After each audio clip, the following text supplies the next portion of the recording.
Lui, il était sous la douche, j'étais mort de rire. Mais moi, je mort de rire. Et il me dit, mais pourquoi tu rigoles tout seul comme un con? Je lui dis, attends, sors, tu vas voir ce que je vais te montrer.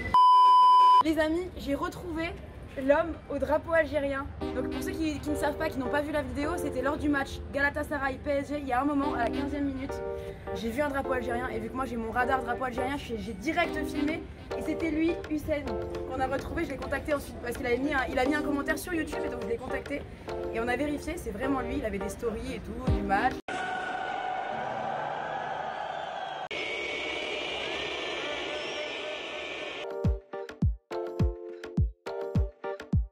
Donc incroyable. Je vous confirme, c'est pas un montage du tout. C'était bien ce drapeau-là, regardez. C'était bien ce drapeau-là. Oh qu'il est beau. Comme j'ai vu sur vos commentaires YouTube, je vais au Calais avec l'Algérie. Je suis franco-turc et ce drapeau c'était justement pour avoir une dédicace de Fegouli, simplement pour ça. Et aussi pour, je précise, je sais que ça tient à cœur de à tous les Algériens, c'est qu'un drapeau algérien il le faut dans tous les stades. Exactement. Et c'est un peu pour ramener cette culture là. Voilà, drapeau algérien qui était dans les mains d'un franco-turc pour attirer l'attention de Fegouli qui est un de tes joueurs préférés. Exactement. Et tu veux absolument avoir un maillot de Fegouli. Je veux un maillot de Fegouli. Fegouli, si tu regardes cette vidéo, je t'en supplie, parce qu'il va te poursuivre partout avec ce drapeau. Je vais te retrouver à Grenoble. Non mais c'est quand même, moi j'ai trouvé ça hallucinant, c'est quand même incroyable. Et donc ce soir, on va passer la soirée avec Hussein, il va un peu nous emmener dans des endroits où on peut manger de la nourriture traditionnelle. Et c'est là que je passe à la deuxième étape importante, car sur Footix, on va tester un nouveau concept, Football. Food, vous avez bien entendu, avec un D comme food, nourriture, puisque tout au long de mes périples, lorsque je vais aller voir des matchs de foot dans des pays étrangers, que ce soit en Angleterre, en Espagne ou en Turquie, comme maintenant, je vais aussi tester la nourriture traditionnelle du pays. Que ce soit avec des supporters ou alors directement chez les locaux, en tout cas ça sera toujours un lien avec le foot évidemment, parce que je viendrai pour un match, donc j'essaierai de rencontrer les gens par ci biais-là, mais j'irai tester la nourriture, tester les restos, les fast-food, et donc voilà, on va tester ce nouveau concept sur Footix. Vous nous direz en commentaire dans quelle ville vous souhaiteriez que j'aille, quel pays aussi vous aimeriez que je visite, quel genre de plat, etc. Et puis on essaiera d'y aller. Et du coup, explique-moi un peu Hussein, toi t'es né en France? Moi je suis né en France. Ouais. Et donc Istanbul c'est quoi pour toi? Tu viens souvent? C'est un pays de vacances? C'est quoi? Istanbul c'est, pour moi je vais plus à Istanbul qu'à Paris. C'est plus simple, c'est plus rapide.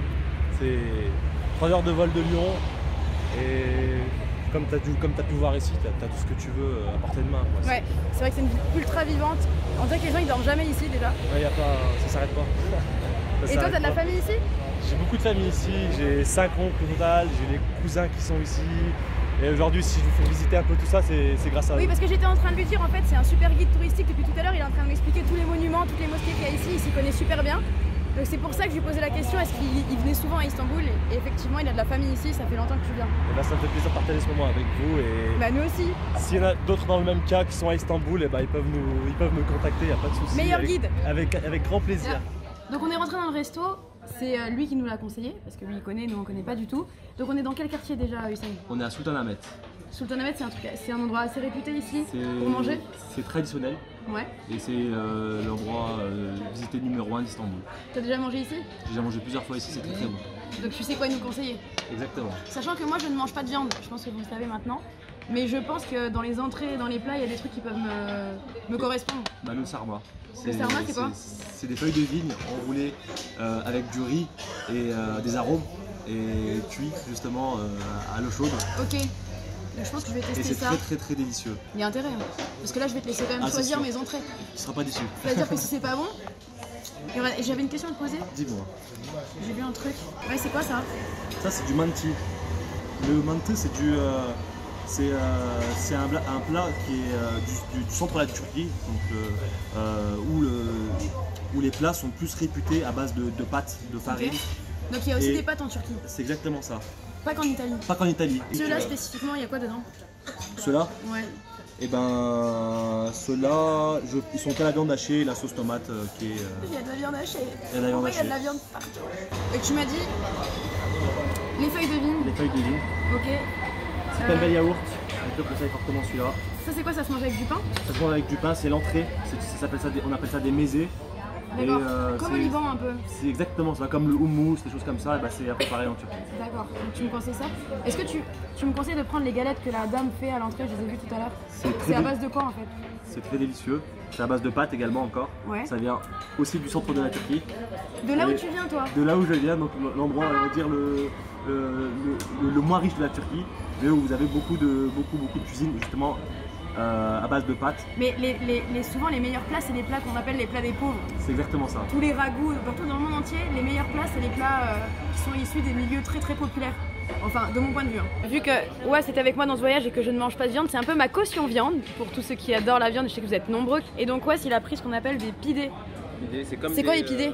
Les pidés, c'est des petites pizzatures qu'on appelle ça, cuits au feu de bois.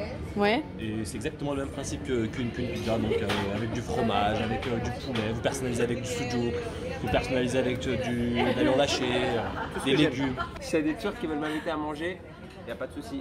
Franchement, je kiffe la bouffe turque. J'ai mes 2 entrées qui sont arrivées. Donc les feuilles de vigne et je sais plus comment ça s'appelle. C'est le haïdari. Haïdari. Pour ta vidéo, on a pris un bon plat. Oh là là. Spécial dédicace pour Samia. Son plat Alors préféré. ça, c'est Un plat vegan. Tidio. Tu vas nous présenter tout ça quand même. Bon, moi je vais pas pouvoir goûter, mais je ferai le goûteur pour moi. Qu'est-ce qu'il y a dans tout ça là? Dans tout ça, on a. Ça, c'est de l'agneau, des côtelettes d'agneau. Ici, on a des brochettes de poulet. Ouais, poulet intéressant. On a du kebab Adana, qui c'est du kefté mais épicé. Et on a du kebab. Ah oui, ça j'ai reconnu direct. Après en légumes classiques, hein, des tomates bien cuites, des aubergines, des oignons. Vu que la cuisine turque est beaucoup à base d'oignons, L'oignon ouais. très bon pour la santé. Hein. Très bon pour la santé Ouais. également. On te donne une heure pour manger tout ça? Moins. Hein? Beaucoup moins. Non mais lui tu vas voir quand tu vas commencer à manger. Ça pique? Je comprends pas, je crois. Acı mı? Acı ve haydari'nin karışığı. O kadar da acı değildir. Çok acı değildir o. Même si ça pique un peu, c'est très bon. Merci. Bon appétit. Comment c'est Was? Moi j'aime bien. J'ai goûté tout. Bœuf, poulet, kefta, un peu de kebab. J'ai mangé un petit truc de ton. Comment ça s'appelle? Deuxième mai, Deuxième au œuf. fromage. C'était bon. Et la sauce elle est bonne aussi. On a Hakan qui nous a rejoint et en fait c'est un peu grâce à lui si Hussein a vu la vidéo puisque pendant qu'il était sous la douche, c'est ce qu'il m'a raconté, C'est ça. toi t'es tombé sur les vidéos de Footix. Bah en fait c'est que je suis vraiment tombé par hasard. J'étais en train de regarder, je voulais voir le résumé du match en fait. J'ai tapé Galatasaray PSG sur le moteur de recherche et bah en fait la première vidéo que j'ai vue c'était celle avec votre miniature. J'ai jamais vu une ambiance pareille. Et bah franchement je me suis dit je vais cliquer, je vais regarder ce que ça donne. Et jette un petit coup d'œil. C'est quand même le moment avec le drapeau de l'Algérie, c'était quand même à 14 ou 15 minutes 30 il me semble. Donc j'ai bien suivi la vidéo, j'ai même pas d'habitude je zappe. Hein. Franchement je te dis honnêtement ça m'avait l'air intéressant. Bon automatiquement ça parle de Galatasaray, je regarde, il n'y a pas de souci par rapport à ça. Les amis c'est pas du fake, hein. Je ne connaissais absolument pas ces deux personnes. On n'est pas là pour essayer de survendre Footix, c'est qu'il a quand même regardé la vidéo jusqu'à la 15e minute au moins. Comme je t'ai dit de base je connaissais vraiment pas votre chaîne YouTube. Et du coup bah en fait je vois le drapeau de l'Algérie et je me suis dit non mais attends c'est là où il était. Parce qu'il était pas à côté de moi, lui moi j'étais derrière les cages. Et je zoome parce que j'ai mis en 1080p, je zoome à fond et je vois sa tête. Je me suis dit non, c'est pas Ah en possible. zoomant t'as réussi à voir sa J'ai tête? réussi à voir Putain, il sa faut que je le sa- fasse, je l'ai pas fait moi. C'est surtout sa grosse barbe, tu vois, tu la vois, sa grosse barbe. Et lui, il était sous la douche, et j'étais mort de rire. Mais moi, je mort de rire. Et il me dit, mais pourquoi tu rigoles tout seul comme un con? Je lui dis, attends, sors, tu vas voir ce que je vais te montrer. Et lui, en fait, il sort de la douche, il vient voir, il me dit, non, gros, c'est pas possible. Et je sais pas, il m'avait pas dit, il a carrément mis un commentaire en mode, oui, c'était moi sur la vidéo, il a partagé sur son Insta. Et après, genre, il me dit quoi? Il me dit, non, mais attends, je suis en train de parler avec la page Footix. Je dis, non, mais attends, tu te fous de ma gueule. Il me dit, non, elle m'a envoyé un message. Je lui dis, ah, c'est bon, tu prends-moi pas pour un con. Il me dit, bah si, il m'a montré. Et du coup, voilà. Et mais- c'était vrai. Et c'était vrai. Non, mais en vrai, c'est sympa parce que ça m'a aussi permis de découvrir la page. Je t'avoue, j'ai pas regardé beaucoup de vidéos. Là, je suis en vacances. j'ai Je t'en veux trop pas, le temps. Yann. Je te promets pas que je vais tout regarder. Non hein. mais Je suis pas tu trop n'es pas YouTube, du tout obligé. Mais ça va, j'ai pu regarder une ou deux T'es pas du vidéos, tout obligé. Tu enlèves vite le petit knife s'il te plaît. Non mais plus sérieusement j'ai pu regarder un ou deux de vos reportages, c'est sympa, hein, j'aime bien. Bon je te fais un petit placement ou pas, n'hésitez pas à vous abonner. 5 € pour chacun qui s'abonne, elle m'a dit, et puis elle vous invite à manger un petit morceau avec nous. Il veut me mettre dans la merde lui. Moi j'aime bien parce que pendant que les gens parlent, J'avoue que lui il est en train de déglinguer le plat. tu sais, je laisse tout le monde parler et moi en secret je mange. Bon les amis, on va changer d'endroit. On a fini de manger tous là. Ça va? C'était bon ouais? Franchement, moi j'ai bien mangé. Petite préférence pour le pidé. La vérité, j'ai mangé léger. J'ai mangé mes petites feuilles de vigne avec un peu de yaourt, je peux dire yaourt. Haïdari. Haïdari. Haïdari. Voilà. Et c'était totalement suffisant. Toi, t'as rien mangé. Par contre, je tiens Toi, à t'as signaler beaucoup quelque parlé. chose. Je tiens à signaler, elle a dit qu'elle mange léger, c'est vraiment faux. Genre faux, regarde, tu vois ça là, la moitié c'est elle qui a mangé. Genre vraiment, et après derrière ça dit je mange léger. Moi, Surtout derrière, ça dit je suis végétarienne. On y croit tous. Alors là, on s'est arrêté, on fait une petite halte pour se rafraîchir parce qu'on va tout faire à pied. C'est du sirma? Seulement. Sirma, c'est une eau gazeuse en gros aromatisée. J'en ai bu une à la fraise et là à la cerise.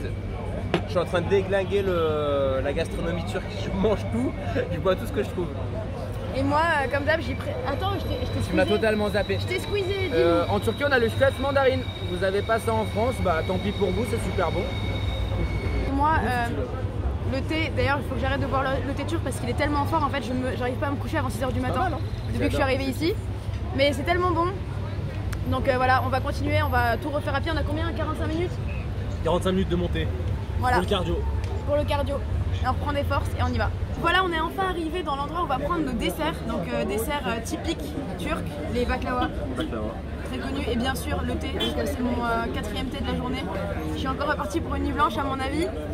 Et là on est, tu m'as dit que c'était un des endroits les plus réputés pour les pâtisseries. C'est le numéro 1 en baklava en Turquie, c'est Faruk Gülolu. Je vais pas le prononcer. C'est une prononciation un peu difficile, mais voilà, c'est le numéro 1 en termes de baklava en Turquie. Et donc là il est quoi? Il est presque 1h du matin? C'est ça, les gars. Il est 1h du mat, il faut savoir qu'ici, la ville ne dort jamais. Parce que hier, on est sorti avec quoi? Il était 3h du matin. Il y avait la même animation. On dirait que les Turcs ne dorment jamais, j'ai halluciné. Et c'est comme s'il était 20h à Paris. C'est-à-dire qu'il y a tout le monde dehors, les familles, les enfants, les parents, tout le monde. Et pourtant, c'est un jour de semaine. 7, 24. Les gens travaillent demain, mais ils sont tous dehors. Et c'est vrai que c'est un endroit où les gens adorent manger, se poser entre amis, etc. Donc c'est ultra vivant, c'est très très agréable. Je te laisse, On a pris du baklava à base de pistache, du baklava à base de noix et le tien qui est à base de pistache mais enrobé de chocolat. c'est plus fort que le Red Bull ça. On va déguster ça. On va déguster ça. En fait, toi, donc t'habites en France, de base, à côté de Lyon, ce que tu nous as dit, et t'es en Turquie parce que t'es abonné au stade ici. C'est ça, j'ai un abonnement annuel au stade du Galatasaray. Donc ça me permet de venir, de faire des gros matchs au cours de la saison, donc les matchs de Champions League. Et c'est surtout ce qui m'intéresse, c'est les derbys. Donc le derby numéro 1 en Turquie qui est le Galatasaray-Fenerbahçe, donc un derby mondial. Bon, le football c'est pas ça, mais voilà, c'est vraiment l'intensité de ce derby qui est important, c'est le contexte. Il faut dire que ce derby, c'est à Istanbul pendant 2 semaines, ça parle que de ce derby avant. Et ça se répercute 2 semaines après. Ça débriefe pendant. C'est exactement ça. Et ça impacte la vie des gens. Parce que le football en Turquie, c'est un moyen qui permet aux personnes de sortir de leur quotidien. Ouais. Et ici, c'est tout le monde qui fait foot, genre même les femmes. Tous. Parce qu'au stade, il y avait quand même plus de mecs. Il y a plus de mecs. Dans les derbys comme ça, on voit des filles. Il y a beaucoup plus de mecs que de filles parce que, comme vous avez pu voir sur le match contre Paris Saint-Germain, les Turcs ils sont beaucoup dans l'excès, les gens ils y vont au stade, ça je vous le confirme, ils insultent volontairement au stade pour se défouler. Mais à la base, le foot à la base c'est un exutoire, ça a été créé à la base en Angleterre dans les entreprises pour permettre aux salariés de passer leur nerf et de retourner au travail et d'être calme. Donc ça c'est la base du foot, c'est un exutoire. C'est pour ça que dans les stades, les gens ils se donnent le droit de, comme tu dis, d'insulter l'adversaire et tout, ça permet de se décharger, se lâcher. Voilà. Ils se déchargent. C'est un défouloir en fait un stade. Et là on retrouve vraiment l'essence de ce truc là, c'est que les gens ils vont au stade pour lâcher leur trip et tout donner et après quand tu sors Voilà les Footix, bon j'espère que vous avez kiffé cette petite balade culinaire avec nous. Un grand merci à toi. Avec plaisir, un grand plaisir. C'était le Mektoub, voilà le destin Exactement. qui nous a fait nous rencontrer et c'était vraiment cool. Je pense que tu voulais absolument qu'on te voit avec ton drapeau, donc on t'a vu et là tout le monde va te voir pour le coup. J'ai quand même acheté moi des petits gâteaux traditionnels à ramener parce qu'ils sont vraiment bons. Ouais, j'ai grave kiffé. Et voilà, la Turquie ça s'arrête pour nous. C'était un super moment, j'ai découvert un peuple de ouf, un pays de ouf. De la nourriture exceptionnelle et surtout un club exceptionnel Galatasaray. Donc franchement, merci pour l'accueil à tous les Turcs que j'ai croisés sur mon chemin. Merci à toi. Et je reviendrai.